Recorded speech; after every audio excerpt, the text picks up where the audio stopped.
میرے بھائیوں، اہل علم کے نزدیک یہ روایت موضوع یعنی من گھڑت ہے، جس کی کوئی اصل نہیں ہے۔ اصل بات یہ ہے کہ اہل تصوف یعنی صوفیہ کا عقیدہ یہ ہے کہ ترک دنیا، ترک سیاست، گوشہ نشینی، مراقبہ، مکاشفہ اور چلہ کشی جیسی ریاضت اور مجاہدہ باقی تمام اعمال کی نسبت افضل ہیں۔ یہ فضیلت ثابت کرنے کے لیے صوفیہ نے یہ حدیث گھڑی ہے، وضع کی ہے۔ اللہ تعالیٰ ارشاد فرماتا ہے سورۃ النساء کی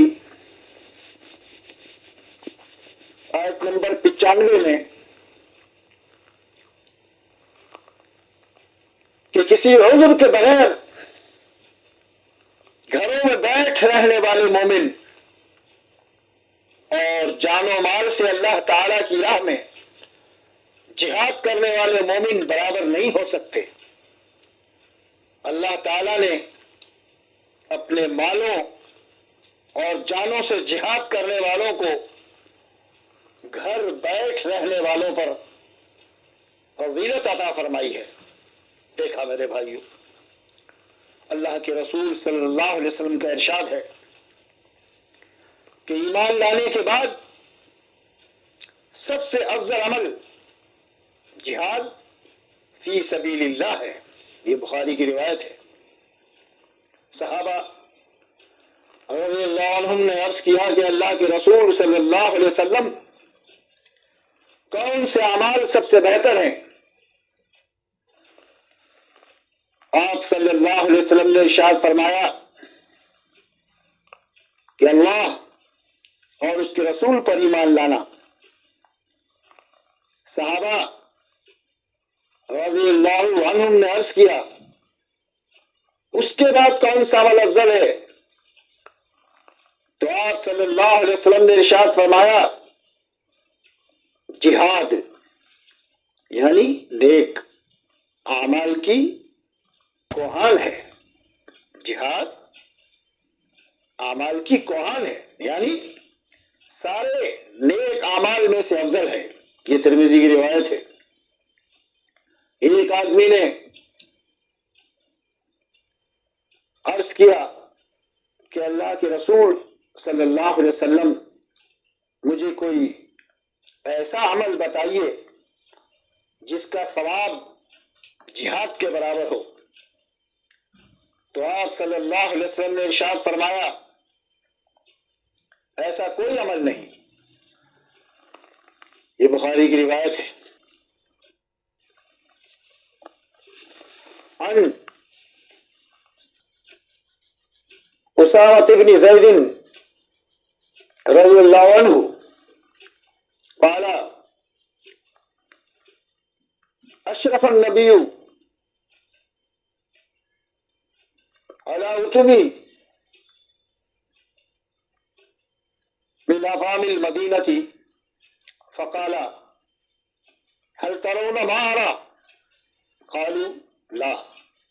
قال فإني لأرى الفتن تقع خلال بيوتكم كوقع القطر۔ یہ بخاری کی روایت ہے کتاب الفتن سے کہ اسامہ بن زید رضی اللہ تعالیٰ عنہ کہتے ہیں کہ رسول اللہ صلی اللہ علیہ وسلم مدینے کے محلات میں سے ایک محل پر چڑھے اور صحابہ رضی اللہ عنہ سے پوچھا جو میں دیکھتا ہوں کیا تم دیکھتے ہو؟ تو صحابہ رضی اللہ عنہ نے عرض کیا نہیں۔ آپ صلی اللہ علیہ وسلم نے ارشاد فرمایا، میں فتنوں کو تمہارے گھروں میں بارش کے قطروں کی طرح گرتا دیکھ رہا ہوں۔ دیکھا میرے بھائیوں، یہ ایک ادبی انداز ہے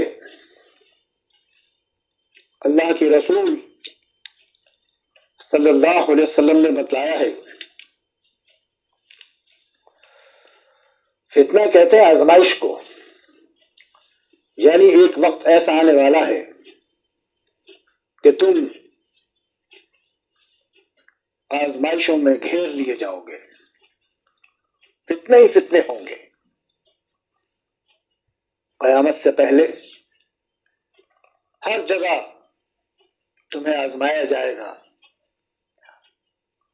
ہر جگہ فتنے پھیل جائیں گے اس انداز سے کہ کہیں پیٹ اور شرمگاہ کے فتنے دیکھیں، کہیں دین کو دولت دنیا کے بدلے بیچنے کا فتنہ، اندازہ لگائیے، حرام کمائی کا فتنہ، آزمائش ہی آزمائش، لباس کے باوجود ننگی عورتوں کا فتنہ آج آپ کے سامنے ہے، جھوٹے اور فریبی پیشواؤں کا فتنہ، کس طرح دین کو بگاڑ کر پیش کیا جا رہا ہے، عورتوں کی حکمرانی کا فتنہ، گمراہ کرنے والے حکمرانوں کا فتنہ، یہود و نصارہ کی پیروی کا فتنہ، تو سب کیا ہے یہ سب فتنے ہی فتنے ہیں میرے بھائیوں، آزمائش ہی آزمائش ہے۔ اور پھر کچھ ایسی آزمائشیں آنے والی ہیں، برکت کا اٹھ جانا، وقت کا جلدی جلدی گزرنا، عورتوں کی کثرت، مردوں کی قلت، زلزلوں کی کثرت، اہل ایمان کا اجنبی ہو جانا، یہ سب کیا ہے کہ آج جو خالص مومن ہے، ایمان والا ہے، وہ اجنبی بن کر رہ گیا ہے، یعنی عجیب نظروں سے دیکھتے ہیں کہ یہ کیا ہے، یہ کیسا ہے، کسی چیز کو نہیں مانتا، صرف اللہ ہی کو مانتا ہے۔ اور پھر اس سے بڑھ کر دجال کا ظہور ہونے والا ہے، ہوگا، اللہ کے رسول صلی اللہ علیہ وسلم نے ارشاد فرمایا یہ بھی ایک بہت بڑا فتنہ ہوگا، دجال بھی۔ پھر عیسیٰ علیہ السلام تشریف لائیں گے، عیسیٰ علیہ السلام کو اللہ رب العزت نے زندہ آسمانوں پر اٹھایا ہے، عیسیٰ علیہ السلام کا نزول ہوگا، پھر اس طرح دجال کو ختم کریں گے۔ یہ سب آزمائشیں ہیں، یہ سب آنے والی ہیں، یاجوج ماجوج کا خروج۔ بہرحال اللہ رب العزت نے اللہ کے رسول صلی اللہ علیہ وسلم کو جو بتلایا، تو اس ادبی انداز میں اللہ کے رسول صلی اللہ علیہ وسلم نے ہم تک یہ بات پہنچائی کہ قیامت سے پہلے فتنے بارش کے قطروں کی طرح پے در پہ ظاہر ہوں گے۔ دیکھیے آج ابو ہریرہ رضی اللہ عنہ سے روایت ہے کہ نبی صلی اللہ علیہ وسلم نے فرمایا قیامت قائم نہیں ہوگی حتیٰ کہ ایک آدمی دوسرے آدمی کی قبر پر گزرے گا تو کہے گا کہ کاش اس کی جگہ میں ہوتا۔ اور اس کی تفسیر ابن ماجہ کی یہ روایت کرتی ہے کہ نبی صلی اللہ علیہ وسلم نے ارشاد فرمایا کہ انسان یہ تمنا اپنی دینداری کی وجہ سے نہیں کرے گا بلکہ دنیا کے مصائب و آلام سے تنگ آ کر کرے گا۔ اندازہ لگائیے میرے بھائیوں، بعض فتنے ایسے تند و تیز ہوں گے کہ وہ مسلمانوں کی ہر چیز، مثلا دین، ایمان، معاشرت، تہذیب، تمدن وغیرہ کو بہا لے جائیں گے۔